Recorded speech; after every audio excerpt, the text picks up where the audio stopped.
Howdy, folks. Greyhawk 4x4 coming at you again, your resident vintage gamer. And it is time for our Sunday gaming chat. Cheers.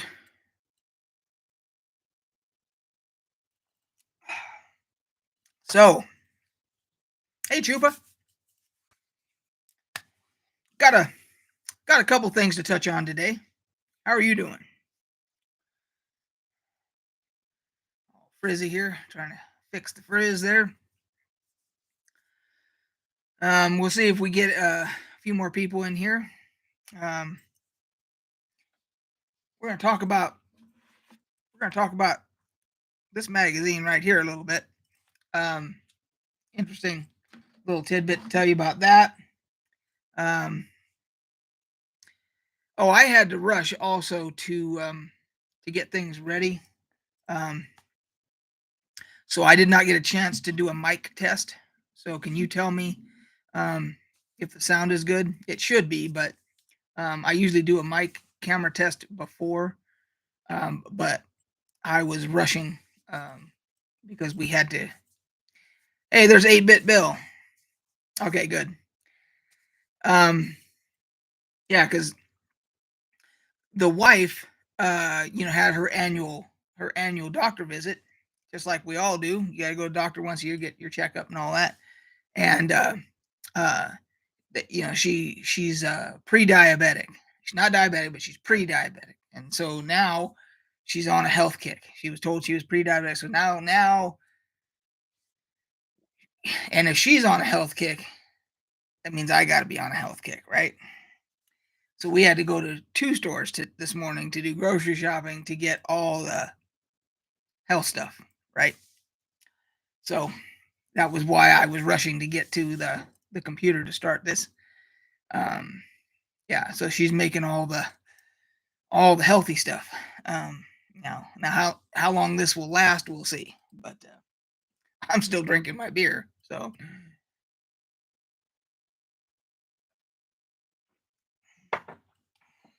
And Madhu.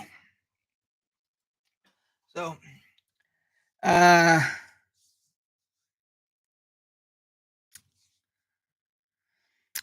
with Stetson right now, we'll watch this together. Sorry about the healthcare stuff. Oh, there's nothing tough about it, Alejandro.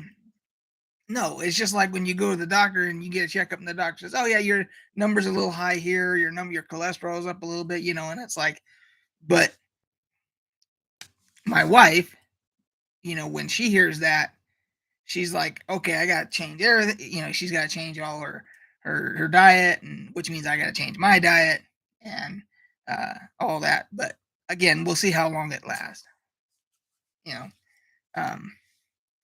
I told her I've been pre-diabetic for a decade. The doctor's been telling me, yeah, your glucose is a little elevated. There's nothing to worry about right now, but you're in the pre-diabetic range, whatever. He's telling me that shit for 10 years.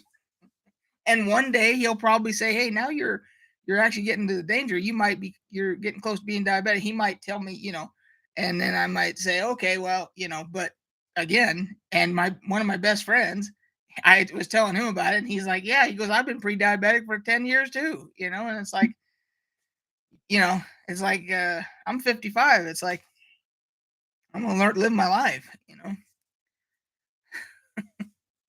So anyway, so that I was just explaining why I had to rush to get, and I wasn't able to do a mic check and all that because I was rushing to try and get some shit put together and all that. So anyway, Alejandro, say hi to Stetson for me too. And so let's see here. Exactly, 8-Bit Bill. We're all pre something. Yeah,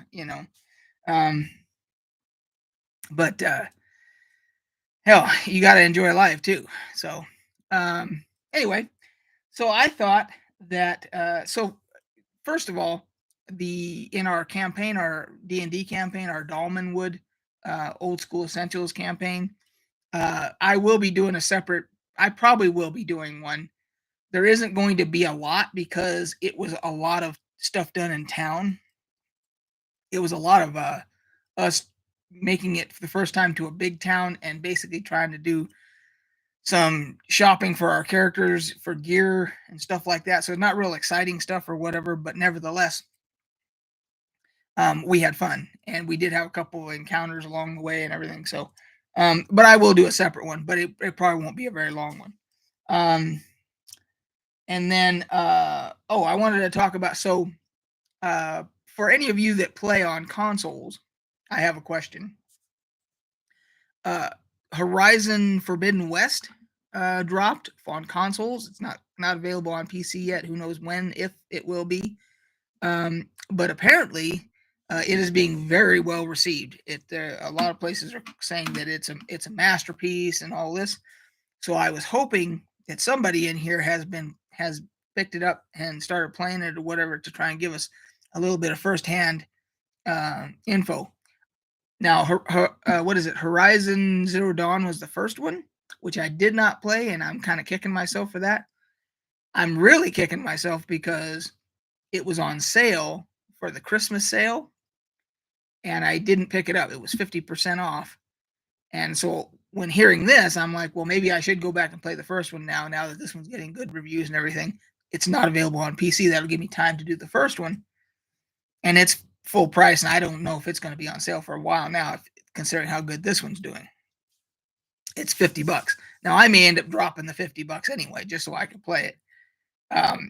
But one of the interesting reports that came out about the Horizon series, the franchise, is that because the new one, the sequel, is getting such good reviews and so forth, other countries other than the US and the UK, other countries besides those two, apparently the price for the original game, Zero Dawn, is going through the roof.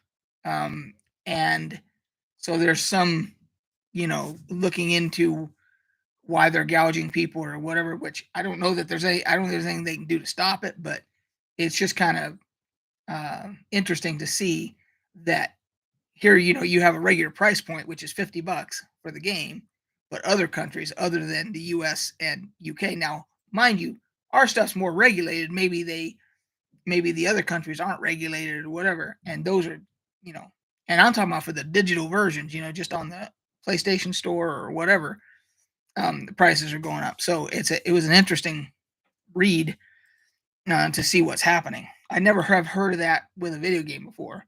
I've heard of out of print stuff, stuff that's like going to be taken, out of circulation or got canceled or whatever. I heard about, for physical copies, prices going through the roof. I've heard of that, but not them doing it with the digital stuff.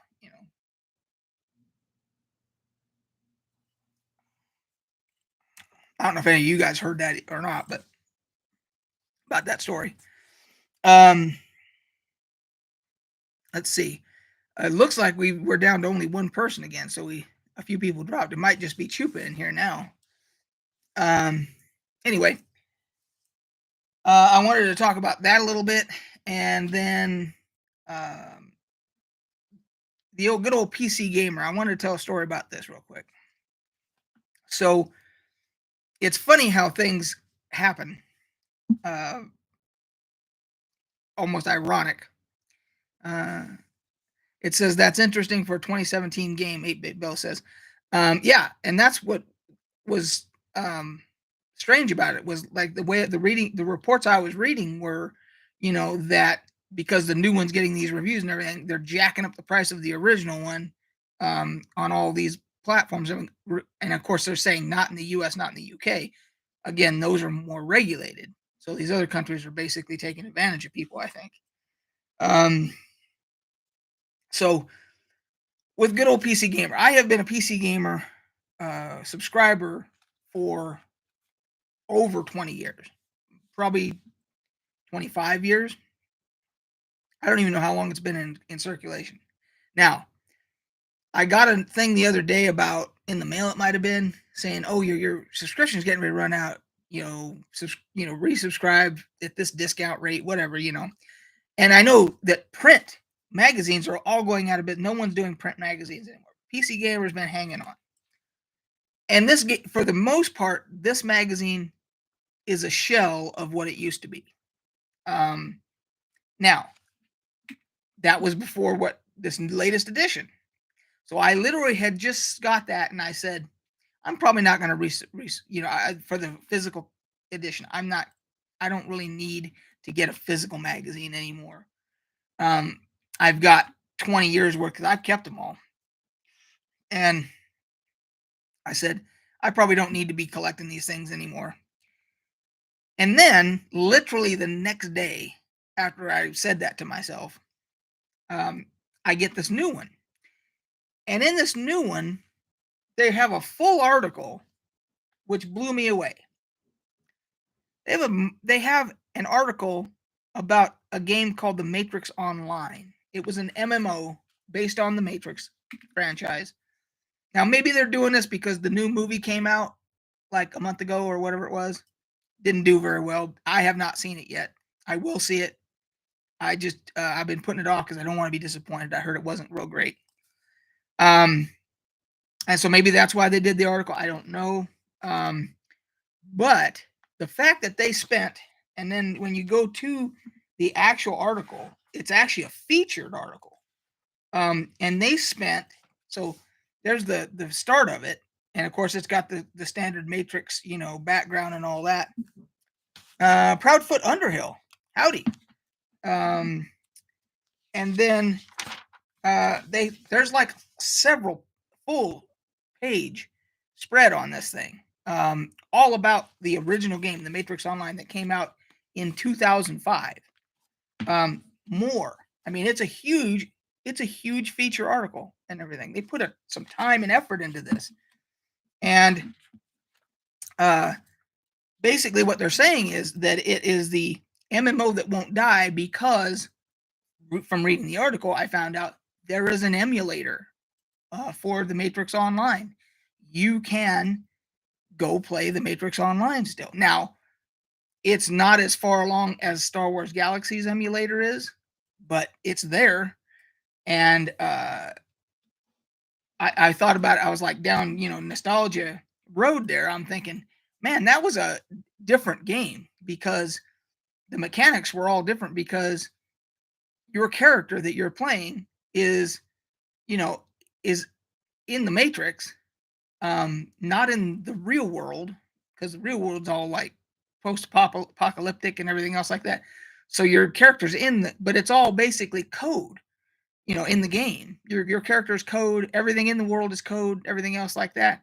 And it was very interesting because you could be a coder in the game, you could be a fixer, you could be an operative, an agent, all these different things.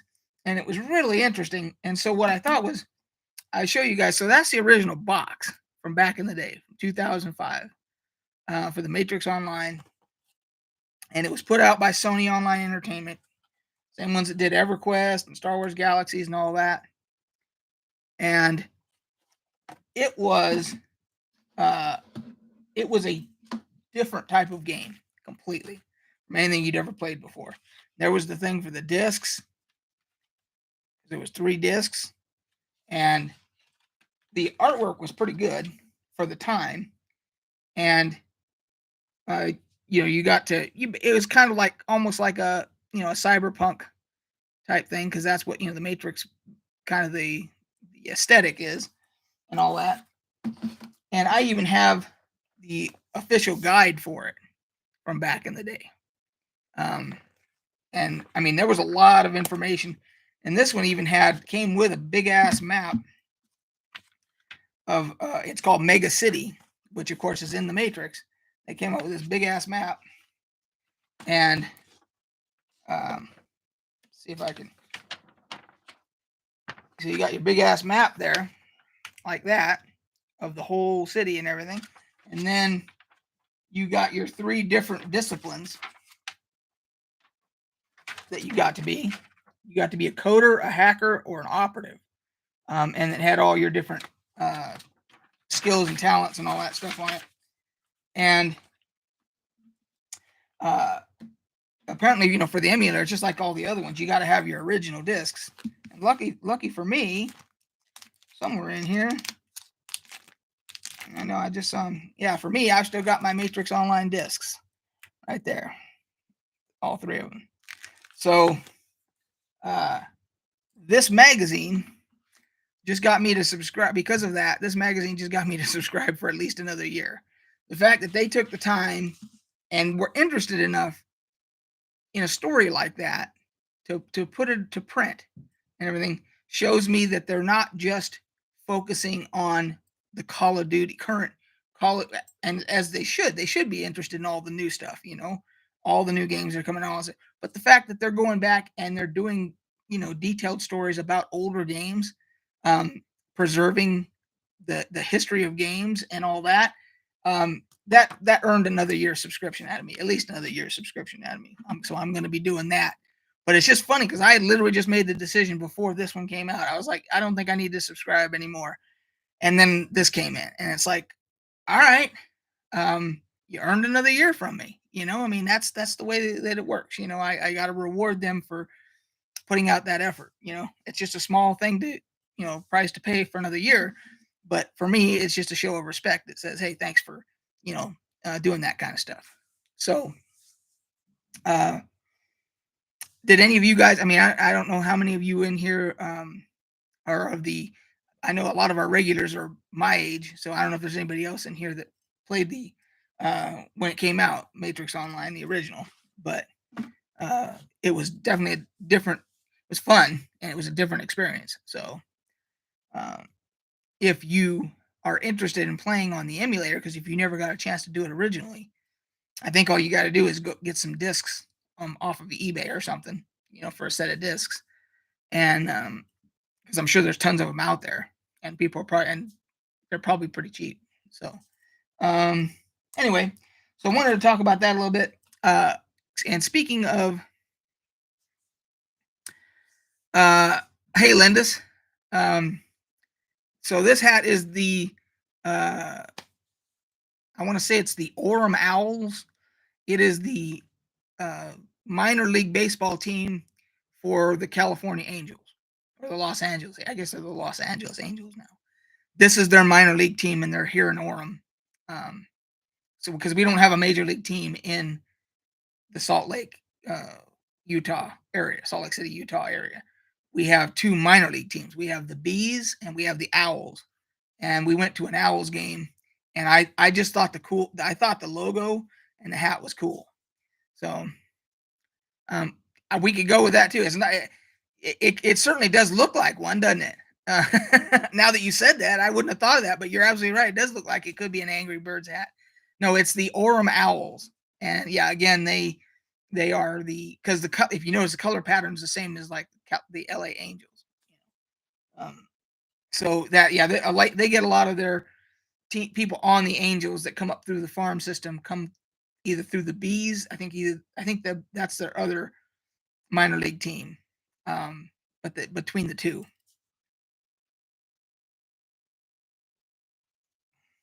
And the only reason we never went back to another Owls game was number one.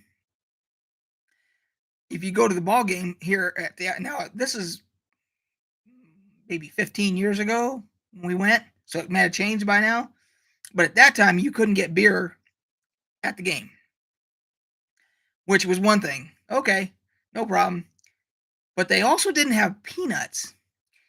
And the bagged peanuts that you get when you go to a baseball game, everybody gets, hey, peanuts. The guy throws you a bag of peanuts, and then he throws you the tennis ball. You put some money in, throw it back to him, and then you eat them and you throw the shells down, and everything. That's all part of baseball. It's like hot dogs, beer, peanuts, all that. They didn't have any. They don't carry them at the stadium. I'm like, it's a baseball stadium. How do you not have peanuts? So anyway, I was like, well, yeah, if I can't have a beer and some peanuts, next thing you're gonna tell me they don't have hot dogs? I mean, at the ball game, it's like I don't need to go there. I can watch baseball in my living room too, So anyway, I'm weird like that. Linda says, "Wow, I wonder if that's a good question." Linda, if all minor league is like that, that is a good question. It's the only minor league game I ever went to, so could be, very possible. So, so let's see what else. Oh, along 8-Bit Bill says beer, brats, and peanuts here at the Brewers game. Exactly. See, That's the thing. That's just part of baseball. It's even in the song. I think that's the "Take Me Out to the Ball Game." And it's in the beer and pizza, peanuts and Cracker Jack, and it's even in the song. I think. You know. Anyway, um, so back to the gaming stuff. So speaking of these like old vintage games and stuff, and people preserving the history of it and all that, it's a nice segue into the fact that the National Archives uh, Association or whatever is pissed off at Nintendo because, and there's articles about this that you guys can find if you want to look into it some more. But Nintendo, you know how they're talking about they're going to shut down their e-stores for the Wii U and the DS and all that, making those games after they shut that down, they won't be available anymore. But they're taking it one step further, and they've pissed off the National Archives because they're making no effort to preserve any of those titles once they're no longer available for history purposes. And not only that, but they also Nintendo gives money to a lobbying group that is against preserving video game history or whatever. And so the National Archives is pissed at Nintendo about it, saying, "Hey, whether or not you guys want to shut down your stores and everything else and not make the games available to the public, you still need to be able to make that stuff, available to researchers and historians who want to preserve that stuff." Yeah,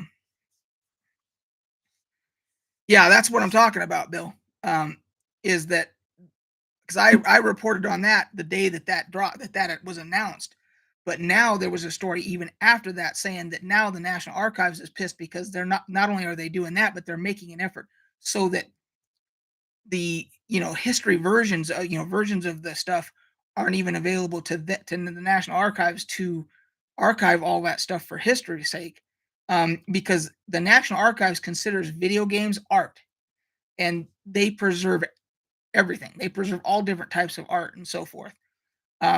Matter of fact, I think on the National Archives, if any of you guys are fans of the old Dragon magazine from TSR back in the D&D days, which I have hundreds of, there was like 300 and some total or whatever, and I have probably I don't have a full collection of all the dragons, but I have a pretty close, collection.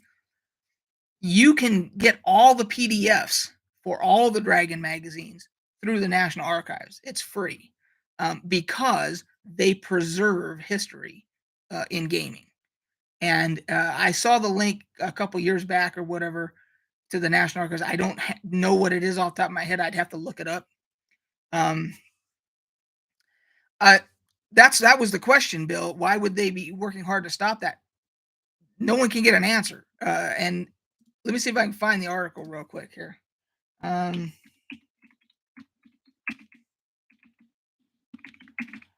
Archives. Let's see here. Look up the news here. I may not be able to find it right now, but it was from maybe 2 or 3 days ago, and it was like on Kotaku. But I can find it for sure. Let's see here if I can find it. Let's do a search here. Let's see how strong their search engine is on Kotaku. We'll do a search here. Oh my God. If you guys could stop with the pop-ups, that would be like great.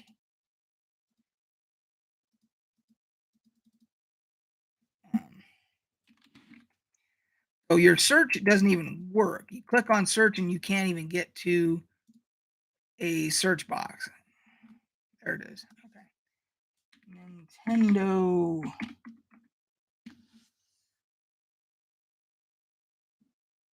Let's see if I can find it here. Okay, it says here, it is from Thursday and I'm going to put a link. It says Video Game History Foundation goes off on Nintendo's destructive retro policy. So I'm going to link this in the chat for you guys if you want to read it. Um,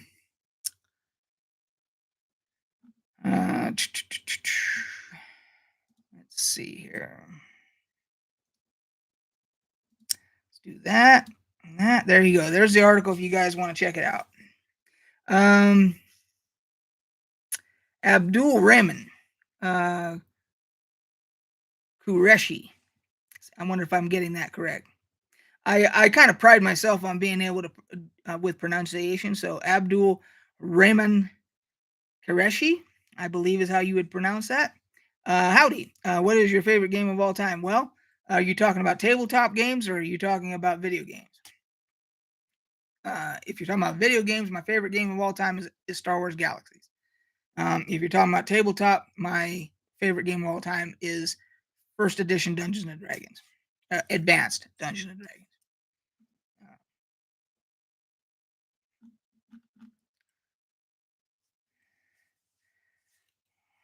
So I did okay on the pronunciation. That's nice. I'm proud of myself.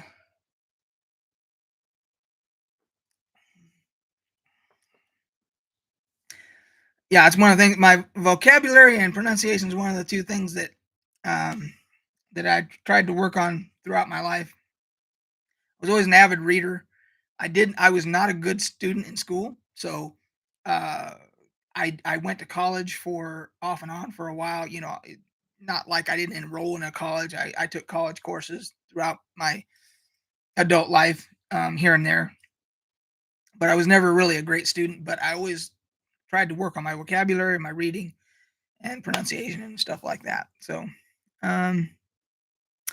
8-Bit Bill says it's really odd since Nintendo builds on their past properties with any of their new properties, which would make you think they'd be the first to keep the past alive.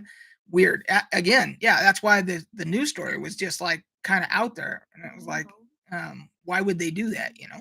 So, but that's why I'm here to provide you guys links to these news stories. I'm kind of like the news aggregator for gaming. I try to be. Whatever I see, I try to, if you guys missed it or whatever, I try to feed it to you guys so you guys, if you're interested in it, you can check it out. So, um, yeah, as a resident vintage gamer on YouTube, specifically about any like gaming history, I want to try and be. Did you meet anyone from Bahrain? Never been to Bahrain, so I I had to arrange a private tour of Universal Studios for the Sultan of Brunei, but never anybody from Bahrain. So, um, so yeah, I was never over in the Middle East. I was in Germany back in the day in the army, but never. I was offered to go to the Middle East to, uh, I want to say either Saudi Arabia or to, trying to think what other country it was. It was another country over there that an allied country of ours that used our system that I worked on. When I got out, they were offering for us as civilians. Once we got out of the military, if we wanted to, as a civilian, to go over and work on the weapon system over there for them, and they would pay you quite handsomely. But you had to, if I remember correctly, you had to sign a 2-year contract or a 3-year contract. And I did not want to go to the Middle East for 2 or 3 years because you were basically that was it. Um, uh, you were contractually obligated. Um, uh, no, I think it was either um, it was either Israel or Saudi Arabia. It was one of those two because they were the only two that used our. I think that used over there that used our weapon system. So, um, but I did not. There were other guys that did take them up, and they decided, yeah, they because I think at the time we're talking the early 90s, like 1990, and they were offering something like 70,000 a year to go over there as a civilian and work over there as a civilian, but you had to sign either a 2 or 3 year contract and be over there. And I was not. I didn't want to do that, but some guys did. So Linda says, "I was in the same boat, was already over in Kuwait. They asked if I wanted to stay here since I was about to get out, 2-year contract, 100,000." See, yeah. And so what year would that have been, Lindis? Um, because I'm guessing you're probably right around the same, and you're saying 100K. So, um, yeah, that's you were probably over there maybe after the or during or after the first Gulf War, maybe. 'Cause I'm sure that the price went up. So 97, yeah. So the price. So you're talking another 7 years. It was 70K in 1990, and from 90 to 97, it went up to a third. It went up 30K. That sounds about right.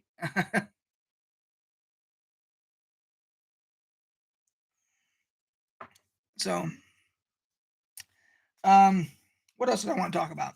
So we talked about the Matrix Online. We talked a little bit about the D&D campaign. We talked about PC Gamer. We talked about Horizon Zero Dawn and Horizon Forbidden West. Um, so we got a couple more people in here. Is anybody in here been playing the new Horizon Forbidden West and wants to give us a quick sentence on? I've heard it's excellent, so I haven't heard any negatives about it. So I'm assuming if there's anybody in here that's played it, they probably are going to give it a good review.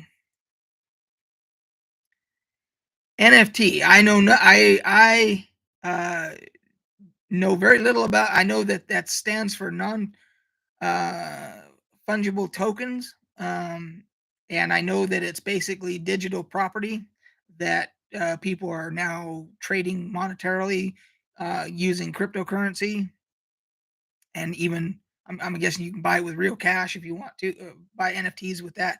But I am not in the NFT game, so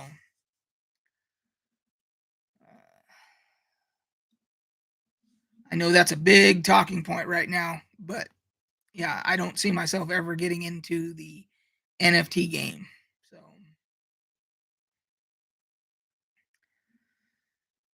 let's see. Oh, so the Uncharted uh, movie dropped, and apparently it didn't do horrible at the box office. Uh, Now, I played the very first Uncharted um, on the PS3, and I enjoyed it. I'm not a big fan of consoles with and controllers. I'm more a mouse keyboard type of a guy, but I did enjoy that game. And they've now made a movie based upon the Uncharted franchise. Mark Wahlberg and some others are in it. Did anybody go see the Uncharted movie yet? Because it did I think it did something like 44 million, which I guess in COVID times isn't too bad. Um, but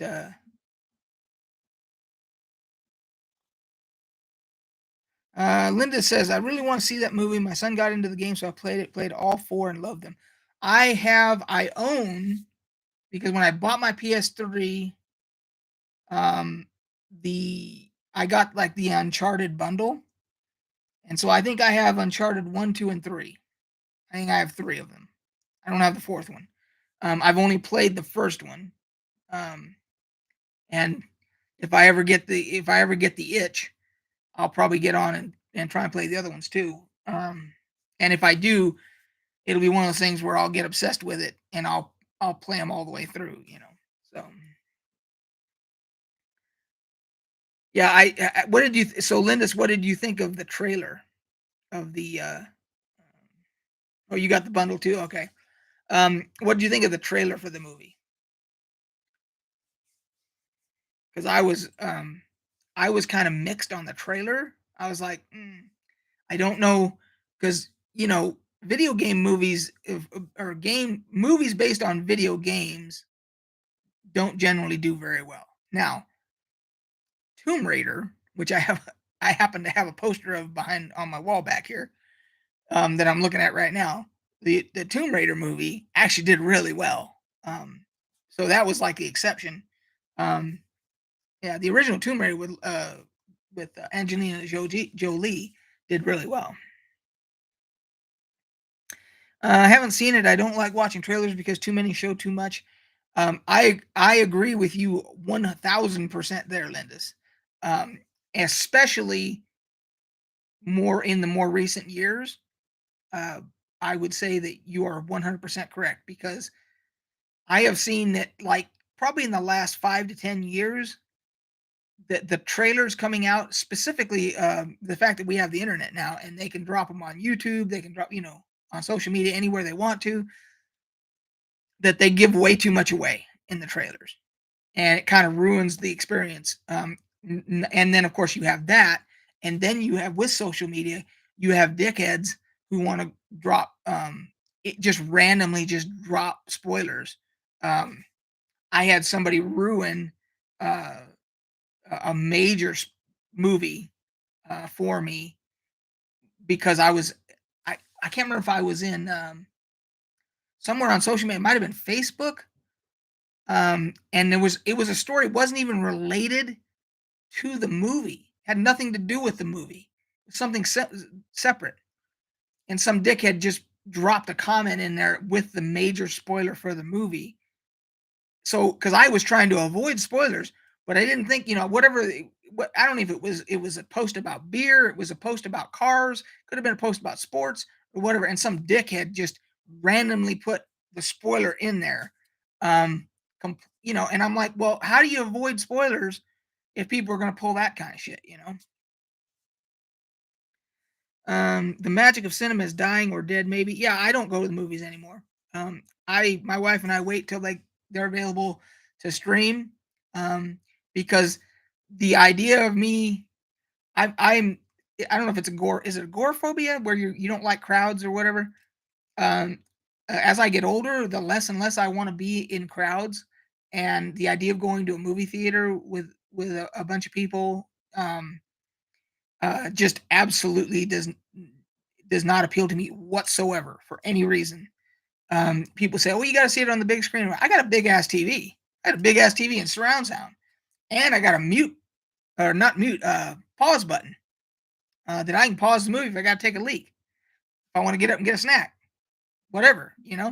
If the cat starts hacking up a fur ball, I can pause the movie, go over and take care of that, and then go back and start the movie over again. Um, and uh, the idea of going to a movie and paying what it costs to go to the movies and to buy snacks and everything else there, and then sit around a bunch of people that are either spoiling the movie because they're talking too loud or they're on their phones or they're coming in late to the movie and you can't or they're sitting in front of you and they're blocking part of the view. um Now with like stadium seating it isn't too bad there, but so if we do go to the movies, we always pay extra to go to the showings, the VIP showings where you have basically your own little not like not a pod, but you have like the reclining seat, and they'll even bring food to you if you want it and all that. If we do go, we do that because it's a better experience. So, um, you remember going to a movie 20 minutes early and having to talk amongst yourselves for that 20? Oh yeah, oh yeah. Because that was even before they would. Now they do the thing where they put a slideshow up on the screen while you're sitting there waiting for the movie to come on. And now everybody's got their phones, so if you get there early, you just go there and you can just scroll on your phone and everything. And you still have people coming in 20 minutes late to a movie. I'll never understand that. I'll never understand people coming late to a movie. It's like if you thought there was any possibility of you missing the beginning of the movie, why would you still go? You know, um, you paid all that money and you missed the beginning of the movie because you're traipsing in late. Uh, it's crazy to me. But you know, it is what it is. So, um, let's see. Anybody else got anything they want to talk about? I'm trying to see if there's any other gaming news to talk about here. Um, yeah, I don't see anything big coming up here. Uh, Final Fantasy 14 won't have NFTs and is getting a graphical upgrade. Um, so here's almost every single live that we do. I always mention Mistra, and that would be the story that I would want to get her input on. She's one of our moderators here and um, one of our regulars, and she would normally be the one for me to ask about it because she is the biggest fan of Final Fantasy 14, but she is not in here, so I can't get her input on that. But I'm sure that she will comment down below if she watches this on replay, because I would really like to get her input on the graphics update for Final Fantasy 14. I also heard something. I saw another news article, something about that they were going to make it so that you could play the entire game of Final Fantasy 14 solo. Um, let's see here.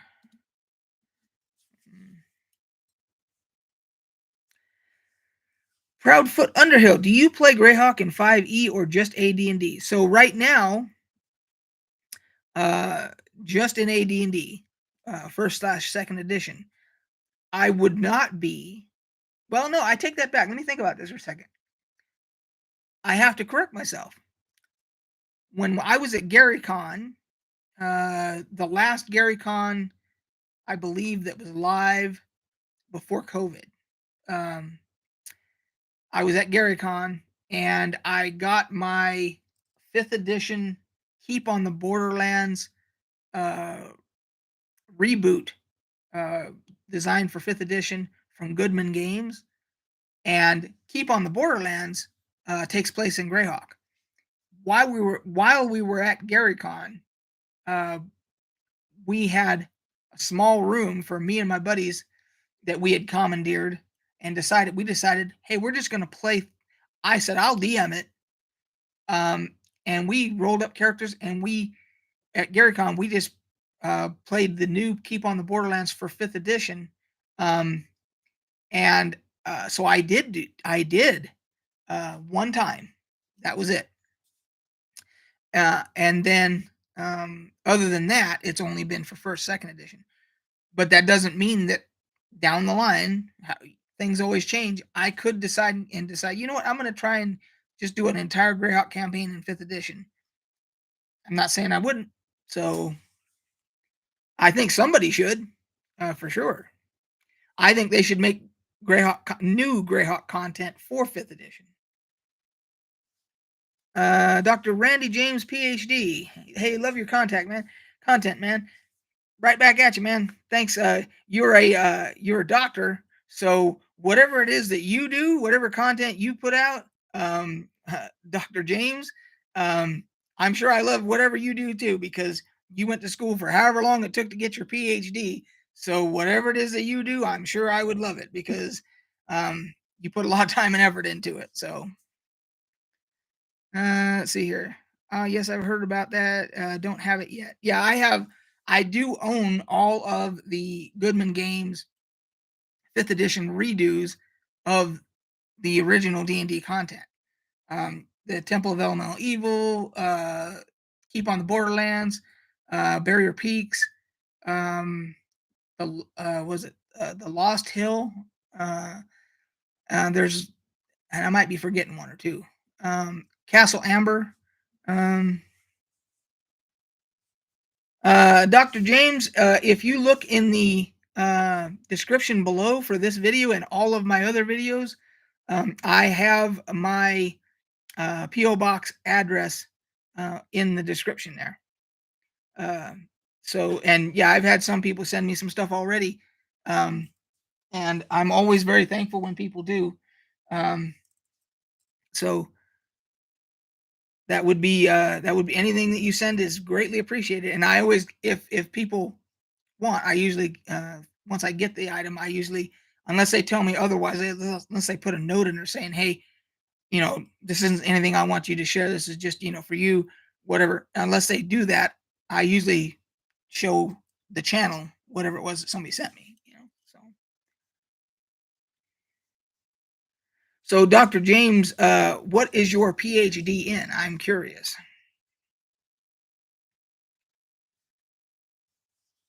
because I am now as an adult.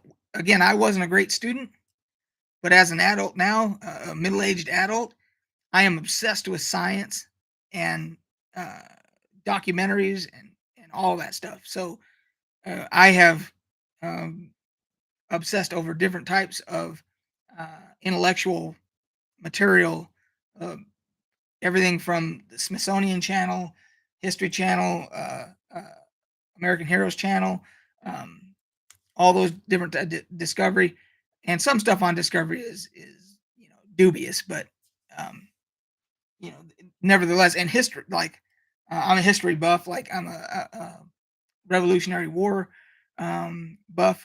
I love learning all about the Revolutionary War.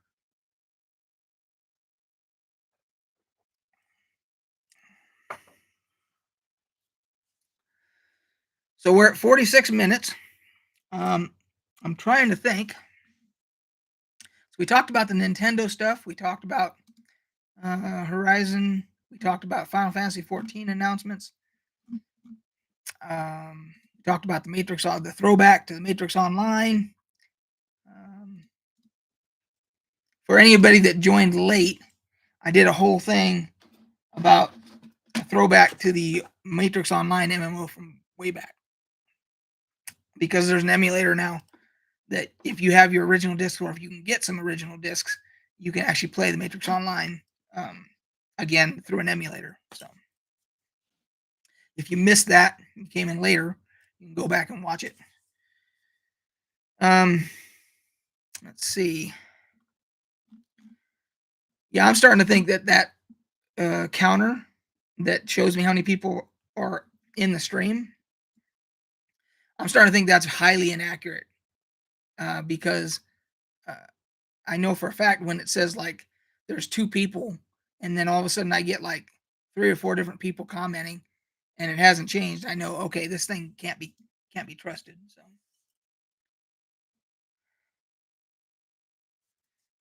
let's see here. So any other topics anybody wants to talk about? Um, make sure I'll go back up here through the chat and make sure I didn't miss anything. Um,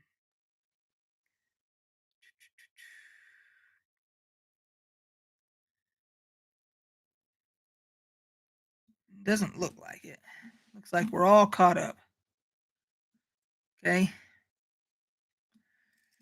Um, is there anything that anybody wants me of the supposed four people that are in here? There's probably more. Is there any other content going forward on my like the reviews that I do or any of the vintage game stuff that I cover? Anything specific that anybody wants me to talk about or show? Um, Proudfoot says, "Well, I'm a noob in Greyhawk, so I wonder what is the first book I should buy." Um, so I would suggest the Greyhawk Adventures hardback um, by Jim Ward. Um, Chupa, room tour update, maybe. Okay, I can do that. Um, the Greyhawk Adventures hardback for second edition. Um, I've shown it before here on the channel um, by Jim Ward. Um, print on demand if possible. Okay, so I believe that is print on demand through RPG. Was it RPG drive through RPG or whatever? So Sam says, "Can you give a shout out to my buddy Slobin? Is that how you say his name, Slobin? Who couldn't make it, or is that typed? Is that a mistype?" Um, okay, so what I can do, Lindis, is I can get my basic, the red box. I don't have the box anymore, but I have the guts for that stuff. I have the books, and everything. So I have for all of them for the whole Beck Me series. I have the basic was it basic expert, companion, master rules, and immortal rules. I have all of that. And what I can do, and I don't have the boxes for any of them. I've told that story before that I had to leave the boxes. Um, e- e- I bottom line when I left Germany, I screwed up and missed some of my box sets when I was packing everything up, and then I found them after they'd already picked up my stuff. The movers had taken my stuff, and so I couldn't fit everything for me to bring back on the plane, and I had to leave some stuff, and I had to have somebody ship it to me or something. I can't remember, one of my old army buddies or something. So regardless, somehow in all of that, I lost the boxes. I have the books, but what I can do is I could do a video about just that, you know. So, um,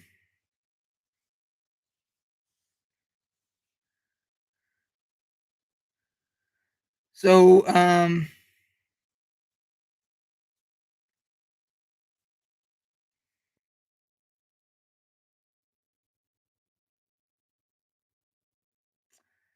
I've been a long time viewer of yours. I'm still amazed at how your low subscriber count. I'm sure it confounds you as well.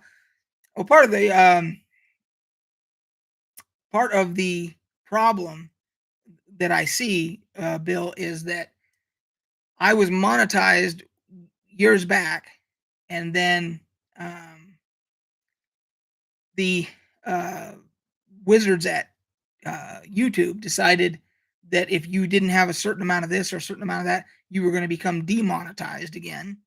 Um, because I was growing pretty good up until the point when they did that. So I think when they do that, they quit pushing your videos to recommended. Um,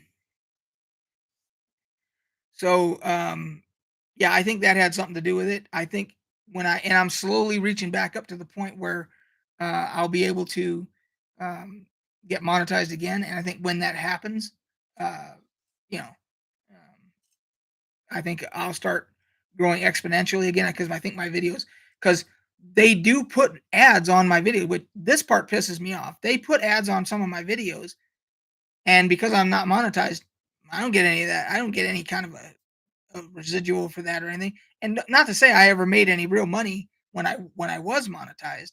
I think I made maybe, you know, somewhere between 50 and $100, you know, total in the whole time that I was monetized. But that's still 50 or $100, you know. Um, but uh, in the years now that I haven't been monetized, that would have added up, you know, and maybe would have been more, you know. But yeah, that's what it is confounding is the fact that, you know, it grows slow because I don't think my videos get pushed out to recommended where other people that haven't seen them before would see them, you know. So,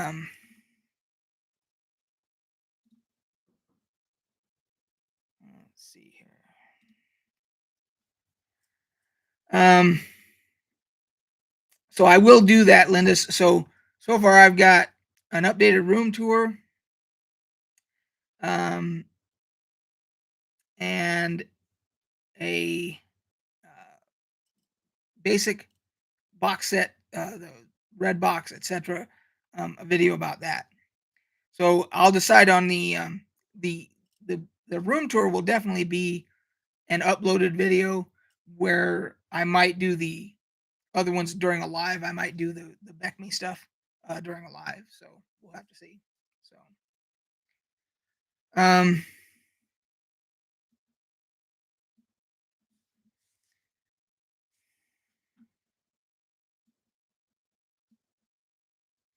let's see where at. We got 5 minutes to go for this live. If there's nothing else, we will.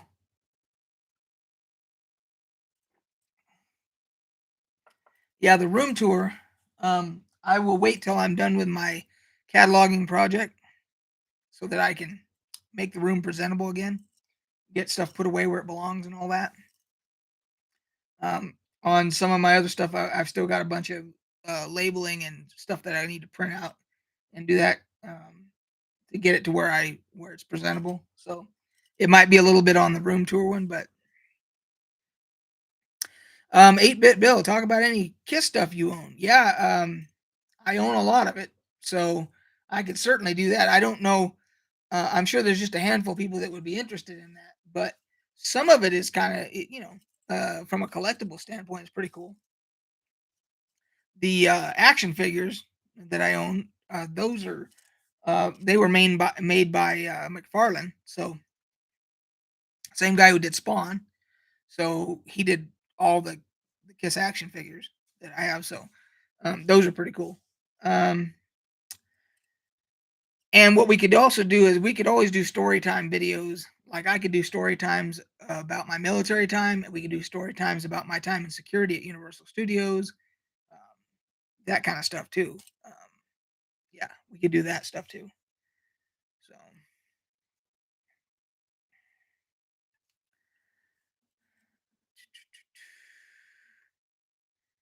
Um,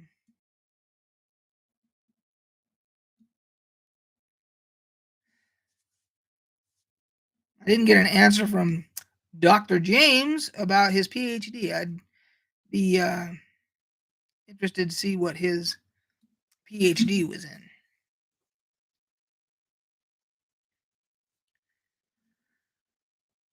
Okay, guys. Well, I think we're all caught up. I think that'll do it for this live. Um,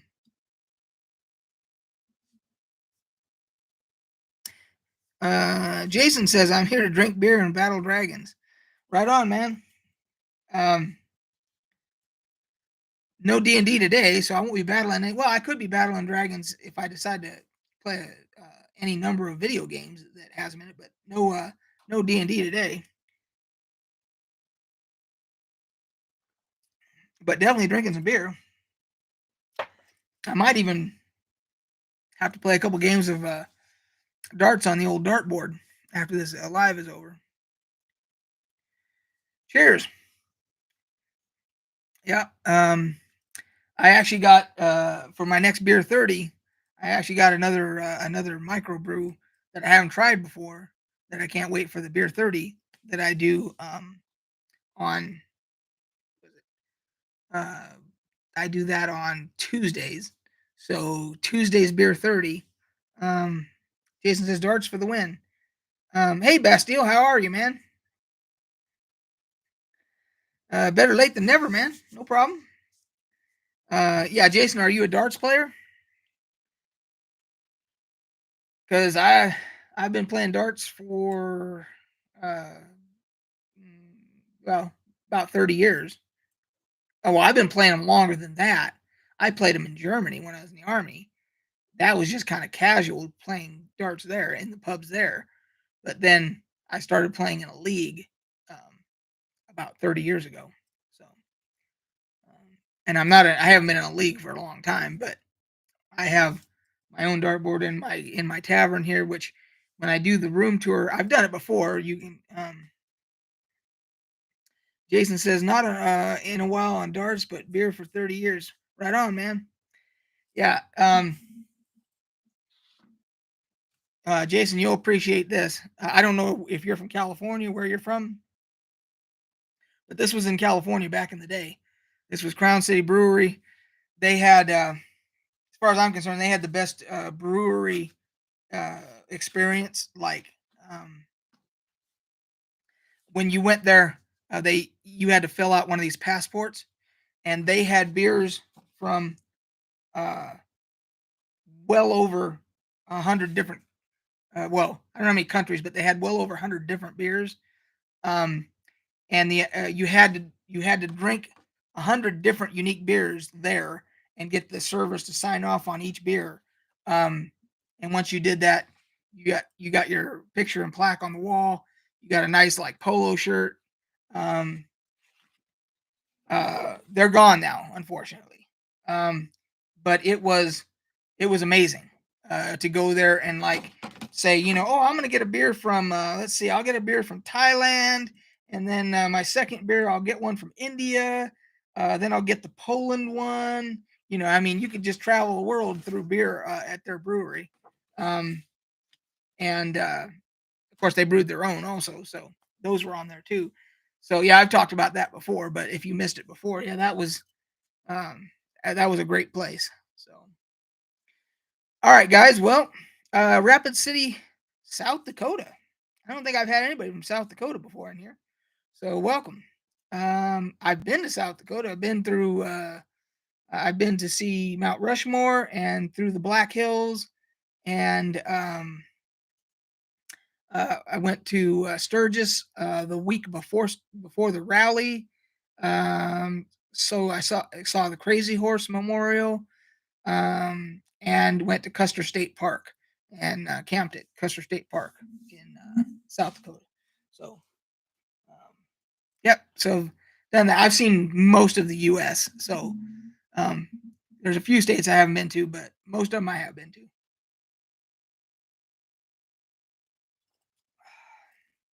All right, guys. Well, I think that'll do it for this live. Um, the next thing is I got to do a campaign update. Um, Bastian says, at Jason, me and my wife worked at Mount Rushmore, got to stand on Washington's head. Wow.